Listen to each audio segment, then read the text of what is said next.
is on staying or on calming the anxious mind. And I was sitting here 2 minutes ago saying, gosh, it's so peaceful. How do I talk about calming the anxious mind? There's just, it's impossible for me to imagine anxiety. And then I looked at my devices here and realized, oh, you have 14% battery left. And I was able to induce a moment of anxiety and running around for other devices and things like that. So there we go. Life presents the lessons. And we've all had anxious moments, especially right now we're in quarantine. Um, if you're listening to this later, you know things that we don't, perhaps in quarantine. Like, what's life like afterwards? Um, and it's interesting times, uncertain times. And as I was looking at the topic of staying calm, it occurred to me, as in my yoga therapy training, what we would always look at, and what we do look at with clients in yoga therapy sessions, is what to get rid of, right? What kind of movements to get rid of, what kind of habits to get rid of, what to get rid of, even if that's just sitting with a wallet in a back pocket all the time. That puts a little torque on the hips, right? So things to eliminate, old habits, old movement patterns, stuff like that. And then there's the piece of what to add. What to add might be a couple of yoga practices or a breathing practice or things like that. All right. Or just awareness to something. Oh, when I'm moving, add awareness so that I don't bend down and pick things up in that old way. And I was thinking about how that applies to our relationship with calming the mind, right? Our relationship to the mind and to life and what's showing up for us. And then I realized there's also a third piece, and this is still included in the yoga therapy practice, but it's not included when we're talking about, the therapeutic process in terms of what to add and what to let go of. Yet I think it's right next to those, and also the overarching thing.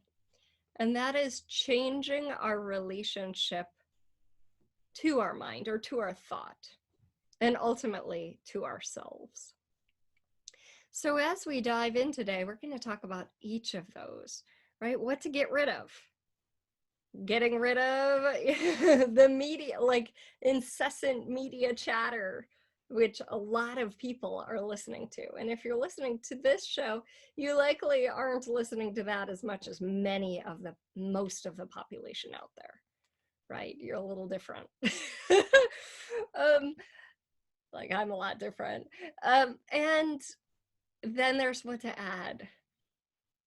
And what to add could be a flexible morning routine, like the one I was working with a client to put together today, where it's flexible enough that you feel like you have some leeway and some give and some variety, but also supportive enough that it nourishes your day. Right? So those could be two examples of what to get rid of and what to add. So as we go through the show today, there's going to be more about what you could let go of, and that's going to be both kind of broad and very individual. Maybe it's, I need to stop talking with this one person so much. And then also that key aspect of transforming our relationship with the mind, which for me is kind of a really interesting, fun part where we get to get messy, but also come to some clarity that's going to impact every area of your life ultimately. And that's one of the things about not being calm. Have you ever noticed you don't think as clearly when you're not calm? where your head is hopping all over the place and catastrophizing and that sort of thing. That happens for me. And so before we dive in, I would love for you to, if you have questions about the show, guests you would like to see, I'm getting some fun guests lined up for the next couple of months, some amazing authors. And I was reading one of the books last night, like, whoa, my whole body lit up. And I always love to hear your ideas, right? Because that makes the show relevant to what's going on for you. This show emerged because of what someone said that was going on for them. So I thought, oh, boom, right? And it's a little similar idea to some of the shows we've done recently about being an empath and taking on everybody's stuff and how crazy that can be. Yet this show is also going to have some very different tips and a different flavor. So if you haven't caught that show, it may also be a very useful show for you. So the best place to reach me and talk about your questions and what you'd like to see, and even sign up for the classes I have coming up, one of which is called Anxiety-Free Finances. And that's a pay-as-you-wish class, which is super fun, coming up Sunday, is meetkathywilliams.com. There, we're also going to add that flexible routine kind of paper for you to zero in and create your own flexible routine that I'm going to talk about today. So I think usually the place to start is, what can you get rid of? Right? Not for everyone, but it's sort of like, what am I doing that's intensifying the condition or the problem? And sometimes it can be a little hidden. Like I'm staying up really late and I kind of miss my sleep window, which means I wake up tired and my mind is more agitated when I don't get enough sleep, right? That can be kind of an easy one to address. Like, now we all have amazing phones that are willing to tell us all sorts of things, and we can use that to our advantage. Oh, well, set that reminder for sleep. It's past 10 o'clock or whatnot. I better go to sleep so I go within that sleep window. All right, so I do not love rules. I know many of you don't. Some of you even think rules are made to be broken. So I'm not giving rules. It's just sort of like, you. If you're a night owl and that works for you, awesome. But if you miss that 10 or 11 o'clock window, you're up till 2, then that's an easy fix. Okay? So as you start to look at like, where does my anxiety result from, or get I was gonna say exasperated, exacerbated by, right? What kind of things when do I feel anxious? Oh, I feel anxious after talking with, or I feel anxious after watching. Then those are or going on Facebook or whatever. Those are places you can start and start minimizing to great effect. Like, that is sometimes the place of most impact, right? Oh, don't do the thing that causes this state.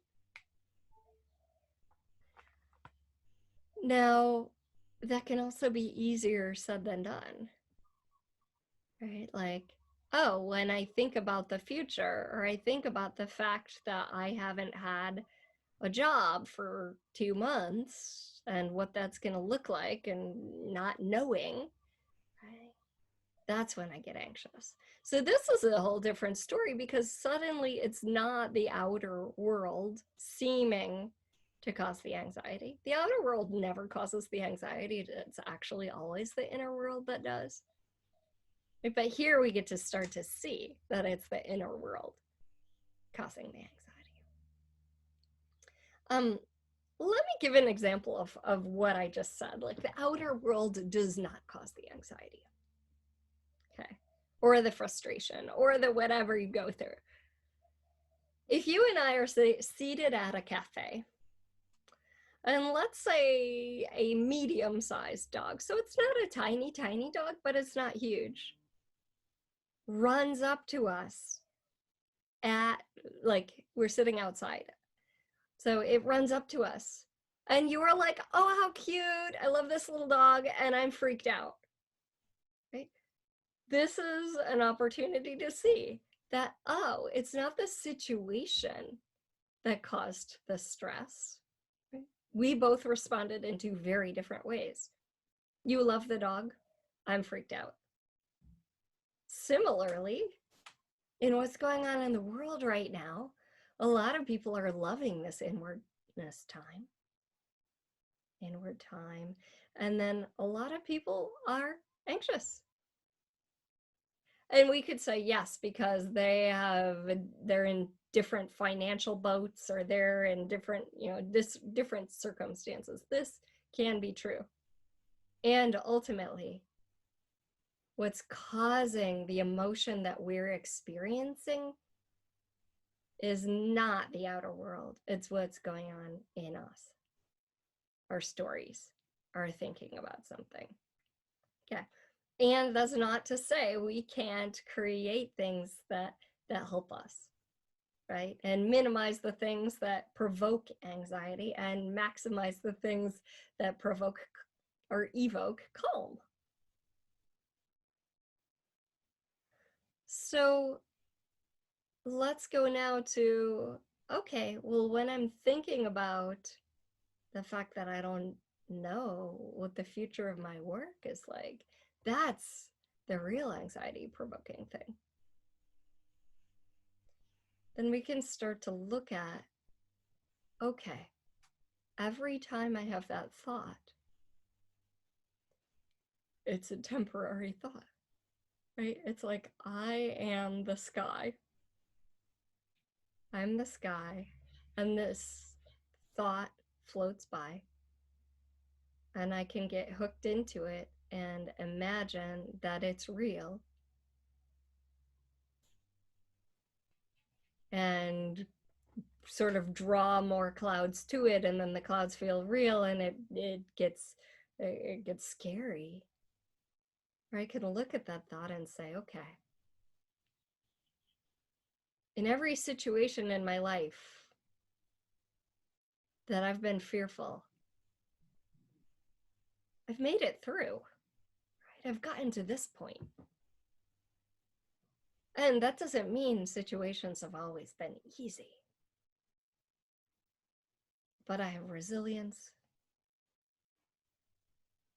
and I'm strong. And somehow things always seem to come together. Right? And as you look back on your life, you can find evidence that that's true. When we're anxious, it's generally about some future scenario that has not taken place yet.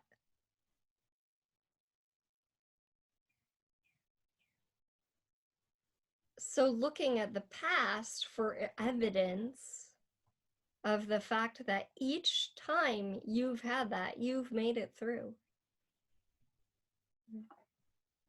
And choose things, if you tend to like have panic attacks or something like that, choose things to look at that are minor. Oh, when I was 12, I was afraid of, calling this boy. Got through it. Oh, well, I was nervous about my first job interview.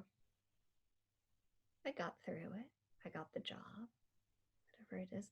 Like, you can find evidence that most of the time, the monster you create in your head with the big scary eyes and pointy sharp teeth and, looks intimidating, it's made up. And then we act as though it's real. We run, we get nervous, we get frightened. It's made up. So we're making up the fear, the false evidence appearing real. We're making up the thing that's creating fear. Okay? Coronavirus. So how many people are afraid of that? Okay. Instead of saying, you know what? I'm just going to show up and respond to life as it is, knowing that right now, in this moment, I have my breath. Right now, in this moment, I have a roof over my head, even if it's just a car. Right now, in this moment, my heart is pumping blood through miles of veins and arteries. That's pretty miraculous and cool within itself, right? Right now, right here, I'm okay. So I know we're going to go to break here in just a moment, but tapping into the okayness of the present will change a lot, right? When we come back, we're going to talk about some more of the things to let go of and some things you can really tap into to make a difference and calm the storm. Thanks so much for listening to Sexy Mom Abundant Life. And that website where you can find me is meetkathywilliams.com. Head over there and join me for the class this summer. Everyone, this is Kathy Williams, and I'm so glad you're here with me. I love to hear from you. So if you have questions about the show or have a guest you'd love to see on the show or have a podcast you'd love to see me on, hit me up over at meetkathywilliams.com. That's also where you can get a free Create Your Life exercise, and we're going to be adding also a flexible morning routine that you can do. It's kind of like create your own. So let's just dive in and talk about that as we're talking about ways to stay calm in this crazy world of ours. And that's kind of what this whole month of shows has really been about in various ways, living with uncertainty, living when you with the challenge of taking on other people's emotions. Like, how can we stay calm and effective and clear within all of that? So today I was working with a client. I run these mastermind groups, and actually, if you're interested, we're going to be starting a new one. So you can email me over at meetkathywilliams.com. Super fun. And one of the women said, something I'd really like to change about my life is right now it feels very kind of all over the place. And I would love to have a morning routine. And I know for a lot of us creatives, the word routine sounds drab. It sounds limiting, like a box. And yeah, there are ways you can do it that actually really feed you. And one of the simplest ways of doing it is like, okay, what are the elements I would love to have in my morning, regardless of where I am, regardless of who's with me that day, whether I have my kids that week or not, all those sort of things. And usually some of the things that come up are, I'd like a moment of quiet. And I would love to move my body and exercise, maybe connect with nature, listen to something inspirational. So like these different major headings. Maybe eat something. Not everyone does, but in the morning. But those kind of activities. And then what you do is, if you had a checkbox, that's where you would check the box. But from each of those, you would tree a line out to have several options. So let's use the example of exercise. Every morning I would love to exercise for 20 minutes. Yeah, and you can make that number higher if you wish. So what do I like? What would I love to include and have be my options that are super easy to go to? So that might be a Pilates video or bar. It might be go running or do some yoga, right? And so you would actually have these 3 or 4 little lines out, maybe dance to the radio. 3 or 4 little lines out as options. Now, what I would like to do, exercise. How would be one of these 4 things. It's like an adult sticker chart. Right? Oh yeah, exercised. Pat on the back. Gold star. Okay.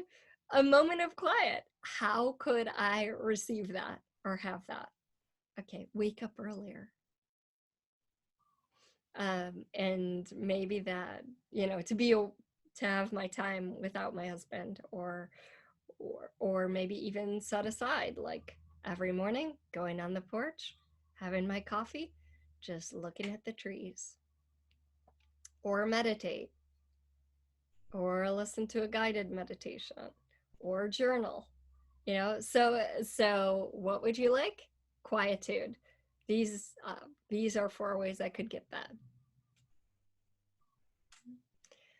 Oh, what would I like? To connect to myself, right? Maybe that's instead of quietude. How do I connect to myself? I really connect when I go on a walk, or when I journal, or when I go within, or shower and ask myself these questions.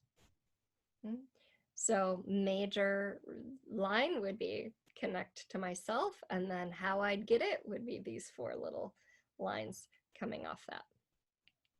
All right. And super simple, but at the same time, like, provides a framework for us to get our needs met. And you can add to it, like, what is missing as a foundation for my day? Oh, well, I'd really like to have some gratitude time. Okay, how might I do that? One way would be journal. Maybe even write some notes of gratitude to friends. Like every morning, send a gratitude note. Or just embody the energy of gratitude. Just take that in and feel it and have appreciation for all that I am experiencing and having. So making a framework such that there's something to nurture you, ground you, if that's the word you like to use, and stabilize. I mentioned Ayurveda in one of the recent shows.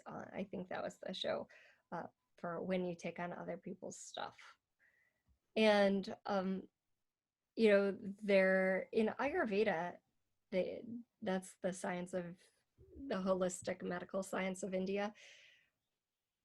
The vata is airy and ungrounded almost. And so that's the kind that would mostly get anxious kind of person. There are considered 3 types, and this doesn't only apply to people. It applies to, like, what's a carrot, and what's a climate, and what's a like a beverage. All right, so kapha is heavy and grounding. Okay, so a baked sweet potato is kind of heavy and grounding. Totally different from popcorn. Okay. Pitta is the second type. So vata's qualities are earthy and watery. Pitta is hot and fiery. So you probably know someone whose personality is hot and fiery, or someone who's like gets all flushed and hot. And then a hot food, right? Simple jalapeno is hot, or oily is also. Why? Because oily would contribute to fire. So hot. Next is the vata that I talked about. A tree in winter is kind of airy and crackly and dry, right? So we have these three types. And so the type that's anxious is the ungrounded, the sort of creative, but it needs stabilization. And how would you do that? You'd do that with its opposite. So you wouldn't feed someone who's anxious and all riled up and nervous and got the qualities of air. You wouldn't feed them like celery and popcorn. You'd feed them something more nurturing and grounding. Okay. Baked root vegetables, cooked, warm, nourishing soups and stews, things to help you, like comfort foods. And I don't mean like chips from a bag. I mean like grandma's, whatever grandma fed you that just felt like, I feel safe. Because when we're anxious, do we feel safe? No. Now, the funny thing is, like, a lot of us do this instinctively.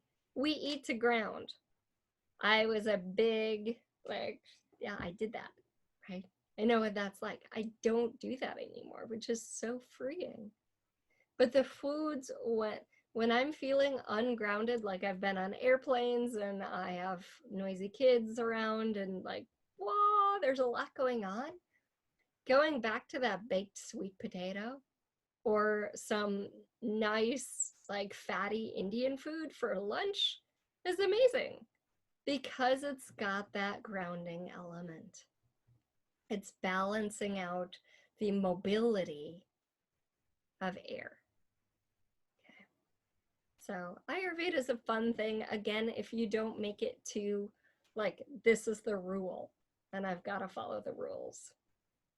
But after I went to Ayurveda school, I could see the huge value in it, in like all that they were talking about, but I was like, rules, goodbye. Instead of recognizing, you just follow also intuitively what's useful and discard the rest, because it's like guidelines, not rules. So maybe one of the things to let go of is, oh yeah, I'm just not going to buy chips anymore, right? Like that's an easy thing to do.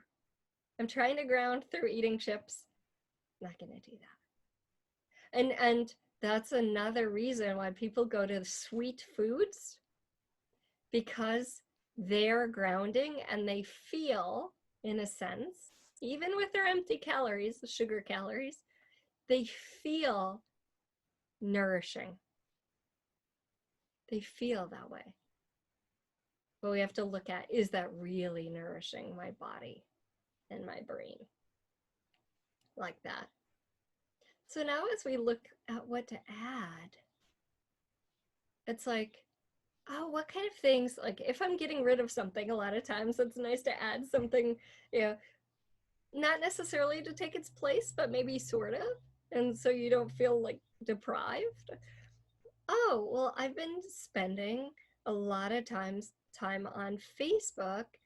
Maybe every day I'll call a friend, reconnect with an old friend, and allow my intuition to guide me in who to reach out to. Because if it's going to be someone who's anxious, they're like, the other thing that's super cool on Facebook that you can do is you can unfollow someone without unfriending them.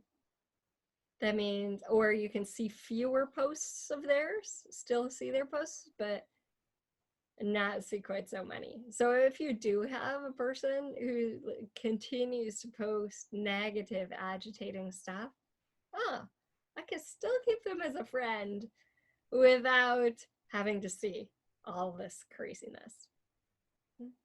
Super useful. Because ultimately, our life energy in this body is limited. We only have a certain number of hours on the planet. Like, it's a lot of hours. However, what we choose to do with them is either creative or destructive in the direction we would like to go or in the direction away from where we'd like to go. So we get to look at, oh gosh, perhaps even my pursuit of likes, right? I posted this. How many people clicked like on it? Even that, not really feeding the direction I want to go. So what can I add instead? What's really what I'd like to start to play with or create, or what's something I let go of that's therapeutic for me? Whether that's a breathing practice, like doing some slow yoga, or painting, or some artistic project, cleaning. What's a therapeutic practice for me that I could add to my life? I have a friend who loves to clean. She said, oh, Kathy, I've been cleaning my house so much because of this whole thing. Now, in some of the other recent shows, I talked about breathing practices you can add. Some really useful ones. The slowing down the breath, but also sort of offering your thoughts after your exhale, offering your thoughts back to life itself. The universe, God, if you wish, whatever it is for you. Very powerful practices. So I think that show, today's show is May 14th. I think that show was probably like May 1st-ish. Or would that be April 29th, 30th, whatever. Right? 2020. So that one is worth checking out, packed with things you can add to create more peace of mind and inner connection. In the last part of the show, I'd really like to dive into this idea of changing our relationship with thought. Because, as I mentioned earlier, it's not the world. It's if a little dog running up causes me anxiety, it's not the dog. It's what's going on in me. And if Corona causes anxiety, it's not Corona. It's in me. So, and you could say, well, my brother has it, so I am anxious. Even that, right? Even the willingness to be calm within that, right? There is the capacity to be calm within that. So we're going to head to break, and when we come back, we'll talk more about that. Again, I always love to hear your comments at meetkathywilliams.com, and we have an upcoming class on anxiety-free finances, a big one for a lot of people right now. I look forward to seeing you soon. This is Kathy Williams, and today we are talking about, or I'm talking about, you're listening to, how to stay calm amid the anxiety. And, anxiety is kind of like winds, right? You are like the blue sky. You'll be here before the anxiety. You'll be here after the anxiety. And the anxiety, can only be present for you to observe with the space of the sky. Interesting, isn't it? I think so often we're swimming in thought and with thought that we don't necessarily think about thought other than to say, oh, well, this is positive or this is negative and I should be thinking more positively. which is a judgment, right? Then we get a cascade of self-judgment. I should not judge myself so much. I should think more positively, blah, blah. Instead of saying like, oh, whenever I'm doing either of those things, like judging my thought or thinking, oh, that's so negative or whatever, I'm actually judging myself. I'm thinking it should be different and giving it a lot of significance. And when we give significance to thought, it makes it seem more real. It makes it heavier, even in our body with emotion. So one of the first things we can start to look at is like, okay, using the analogy of the sky, right? The sky is unaffected by thought, right? The sky is unaffected by the clouds or the wind. And everything passes through the sky. And you could just be like, oh, there's a thought. Not having to label it as negative. Right? Just like, oh yeah, there's that. I can see. I'm really nervous about this. And I can hear some of you saying, well, Kathy, my situation really is a big deal. Okay. Yeah. And even that is made of thought. Okay. Now you, in your wisdom, you, the you that's connected to all that there is, have access to deep levels of wisdom that you just don't see when you're caught up in the winds of thought. It's kind of like an ocean, right? If we're looking at the surface waves, we're not aware that deep down within the ocean, it's actually really calm. Okay? And that you're just one thought away from that calm space. As soon as you let go of whatever you're thinking just the second,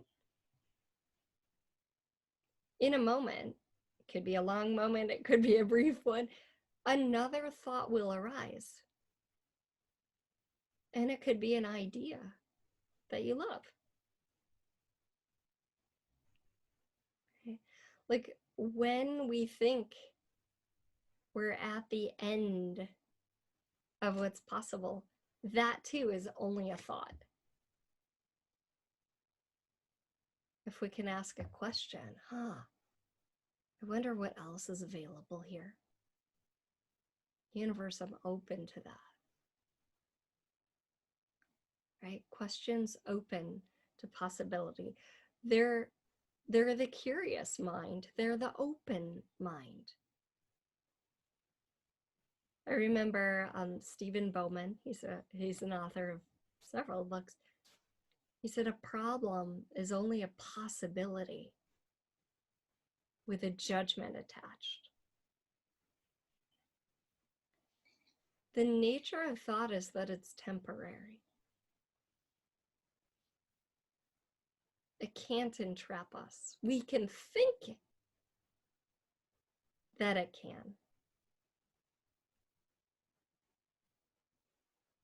But thought is transitory. It's always changing. Now, you may have habits in a particular direction, right? Habits of thinking in a certain direction.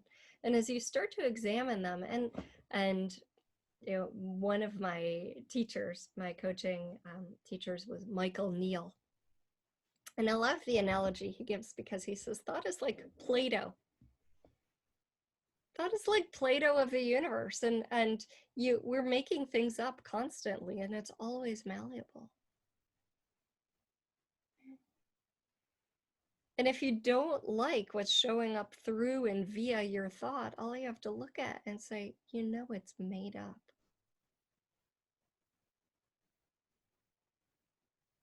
It's even made up that I'm supposed to be anxious about this thing. Okay. People in the concentration camps when Viktor Frankl there were supposed to be terrified or angry or whatever it was. And he wasn't.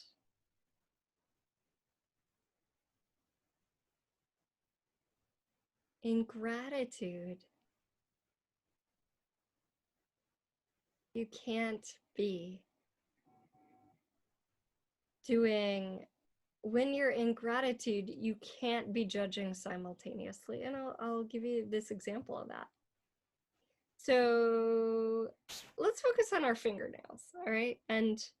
Or a part of your body you judge, but kind of minorly, right? Like fingernails are a good option. We all know that those aren't us, right? Because we can chop them up.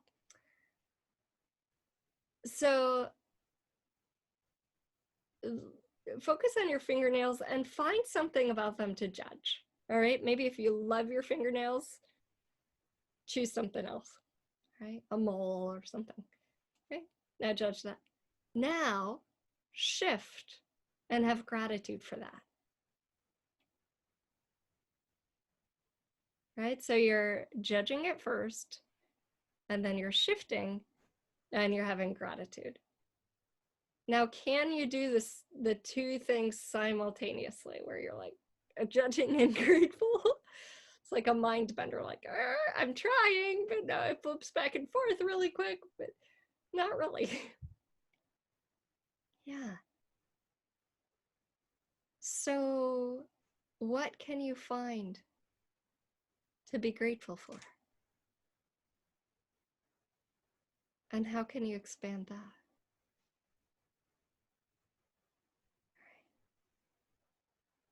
Where are we putting our energy?